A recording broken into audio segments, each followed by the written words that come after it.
Good morning students, here is Nikhil Akhwani, your physics teacher, and today we are going to deal with the next part of our chapter number 1, that is electric charges and fields.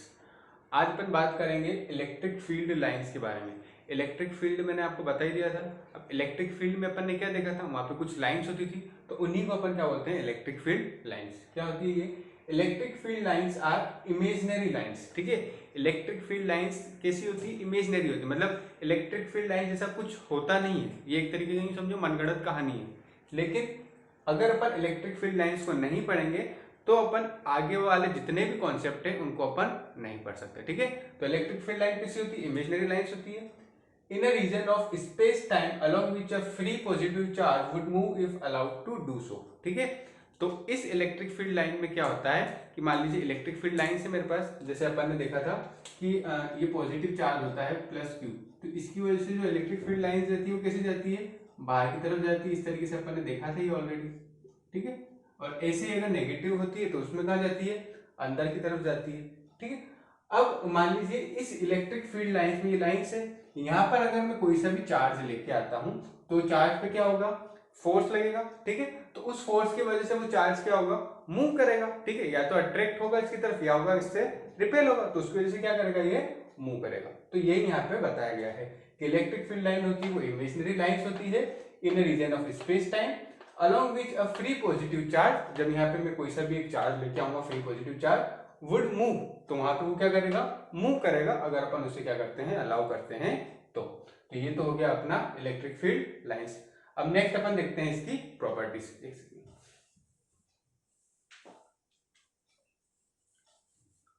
तब इसकी properties अपन देखते हैं कि क्या क्या properties होती हैं। तो they originate from positive charge and terminate at negative charge. जो इलेक्ट्रिक फील्ड लाइंस होती है वो पॉजिटिव चार्ज से स्टार्ट होती है और नेगेटिव चार्ज पे क्या हो जाती है? एंड हो जाती है। ठीक है, ये तो अपन ने देखा ही था कि जैसे कोई पॉजिटिव चार्ज होता है तो पॉजिटिव चार्ज से इलेक्ट्रिक फील्ड लाइंस कहाँ जाती है? बाहर की तरफ जाती है। ठीक है, और नेगेटिव चार्ज जो होता है उसकी वजह से जो इलेक्ट्रिक फील्ड लाइंस रहती है वो कैसे रहती है? अंदर की तरफ आती है। ठीक है, इस तरीके से। तो स्टार्ट कहां से हो रही है? पॉजिटिव से स्टार्ट हो रही है, पॉजिटिव से चलना स्टार्ट कर रही है, और टर्मिनेट कहां हो रही है? खत्म कहां हो रही है? नेगेटिव के अंदर जाके क्या हो रही है? टर्मिनेट हो रही है। They do not form close loop. Magnetic field line जो होती है कभी भी क्लोज लूप नहीं बनाती, मतलब इस तरीके का एकदम क्लोज लूप बना दे ऐसी कभी भी नहीं बनाती है। The tangent draw on a field lines gives the direction of electric field at that point. ठीक है, अब मान लीजिए कि मेरे पास कोई इलेक्ट्रिक फील्ड लाइन है। ठीक है, मान लीजिए कि ये एक इलेक्ट्रिक फील्ड लाइन है। ठीक है, और मेरे को क्या करना है? मेरे को इस पॉइंट पे इलेक्ट्रिक फील्ड लाइन का मेरे को डायरेक्शन बताना है कि उसका डायरेक्शन क्या होगा। तो इस पॉइंट पे जो इलेक्ट्रिक फील्ड लाइन का जो डायरेक्शन होता है वो अपन को कहां से मिलता है? वो मिलता है अपन को टेंजेंट से। मतलब इस लाइन पे अपन क्या बनाएंगे? टेंजेंट बनाएंगे।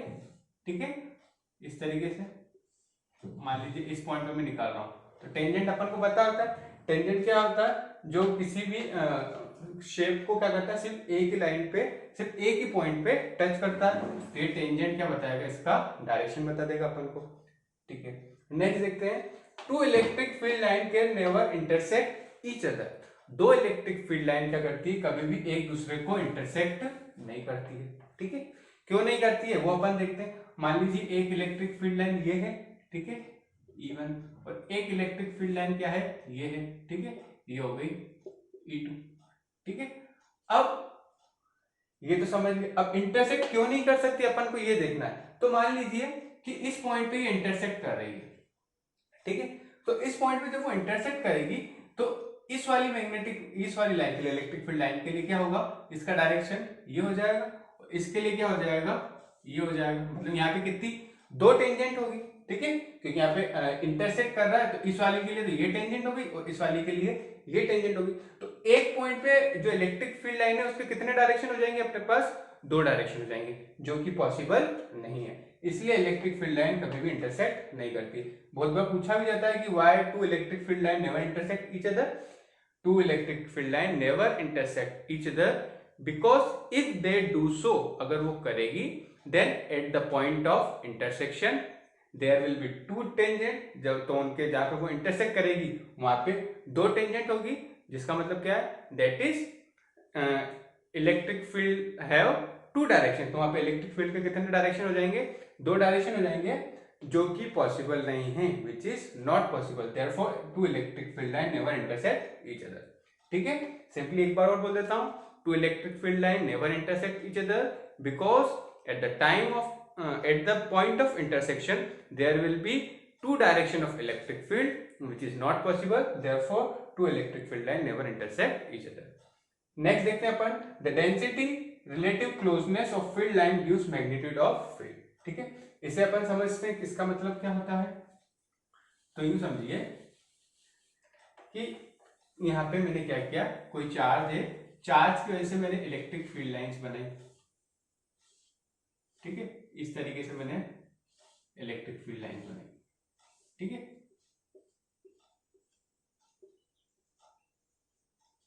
अब इसमें ये बोला है कि जो डेंसिटी होती है, डेंसिटी का मतलब relative closeness of field line gives magnitude of field, वो उसका मैग्नीट्यूड बताती है। मतलब ये हुआ कि यहाँ पे देखिए, ये इस वाली जगह पे, इस पॉइंट पे बात करें, इस पे बात करें, इस पे बात करें, इस पॉइंट पे बात करें, तो यहाँ पर क्या है, जो मैग्नेटिक फील्ड है वो एक दूसरे के ज्यादा पास में, ये डिस्टेंस बहुत पास है, ये भी पास है, ये भी पास है। ठीक है, तो यहाँ पे क्या होगा, जो मैग्नेटिक सॉरी इलेक्ट्रिक फील्ड की जो स्ट्रेंथ रहेगी वो क्या होगी, बहुत ज्यादा होगी, यहाँ पे इलेक्ट्रिक फील्ड क्या होगी, ज्यादा होगी। वहीं अगर अपन दूर चल जाए तो अब जैसे दूर दूर पे क्या हो रहा है, इसका डिस्टेंस भी क्या होता जा रहा है, इंक्रीज होता जा रहा है। तो जैसे यहाँ पे डिस्टेंस इंक्रीज हो रहा है, तो जैसे ही दूर दूर जा रही है इलेक्ट्रिक फील्ड लाइन, तो वहां पे इलेक्ट्रिक फील्ड की जो स्ट्रेंथ होती है वो भी क्या हो जाती है, कम हो जाती है। मतलब जितनी पास में है उसकी इंटेंसिटी उतनी ज्यादा, और जितनी दूर हो जाएगी उसकी इंटेंसिटी क्या हो जाएगी, उतनी कम हो जाएगी। ठीक है, तो ये हो गया अपना। नेक्स्ट अब अपन देखते हैं, ये टॉपिक अपना फिनिश हो जाए।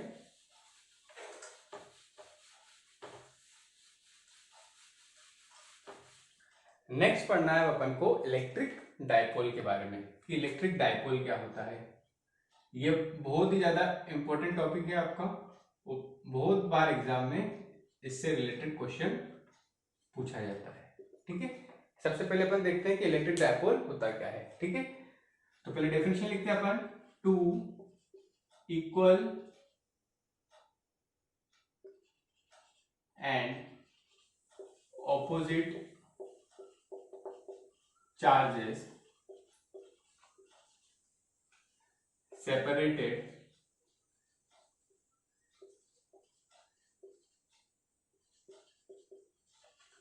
by a small distance is called electric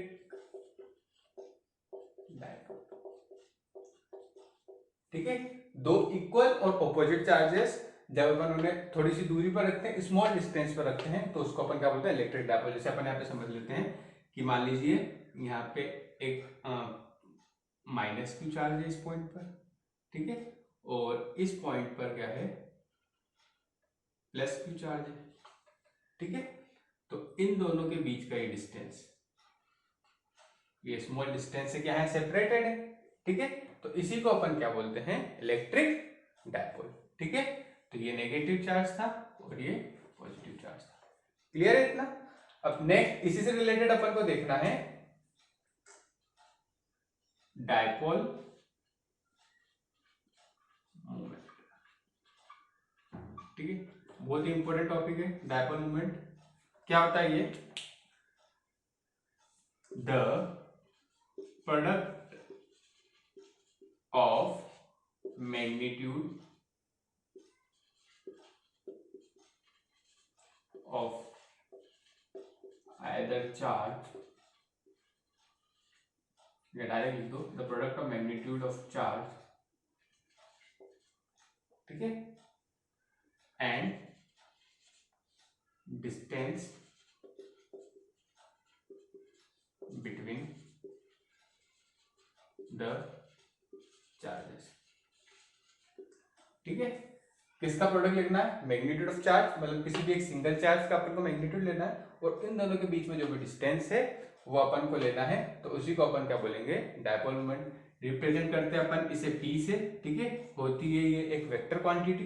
कैसे होता है, अब चार्ज का मतलब क्या हो गया q, और डिस्टेंस, इन दोनों के बीच में डिस्टेंस मैंने मान लिया कि इन दोनों के बीच में डिस्टेंस मान लिया कि ये इनका सेंटर है o, तो इस सेंटर से ये q तक की डिस्टेंस है l, ठीक है। यहाँ तक l हो गई। तो अब ये सेंटर है, तो यहाँ से यहाँ तक l है, तो यहाँ से यहाँ तक भी क्या होगी l, तो यहाँ से यहाँ तक भी डिस्टेंस कितनी हो गई, ये भी हो गई l। तो टोटल डिस्टेंस कितनी हो गई, l प्लस l 12, तो ये क्या हो जाएगा q इंटू 12। तो इसी को अपन बोलते हैं डायपोल मोमेंट, ठीक है। ऐसा यूनिट पूछी जाती है एक नंबर में, ऐसा यूनिट क्या होती है डायपोल मोमेंट की, तो ऐसा यूनिट क्या होगी, इधर देखिए चार्ज की क्या होती है कूलम, और एल तो क्या लेंथ, लेंथ मतलब डिस्टेंस, तो क्या होगी मीटर। तो इसकी ऐसा यूनिट होती है कूलम मीटर, कूलम मीटर, ठीक है। इसके अलावा किस टाइप की क्वांटिटी होती है, it is a vector quantity, ठीक है। तो होपफुली यह चीज आपको समझ में आ गई होगी। अगर इसमें कोई भी डाउट आता है तो मुझसे जरूर पूछे। आज के लिए इतना ही, थैंक यू।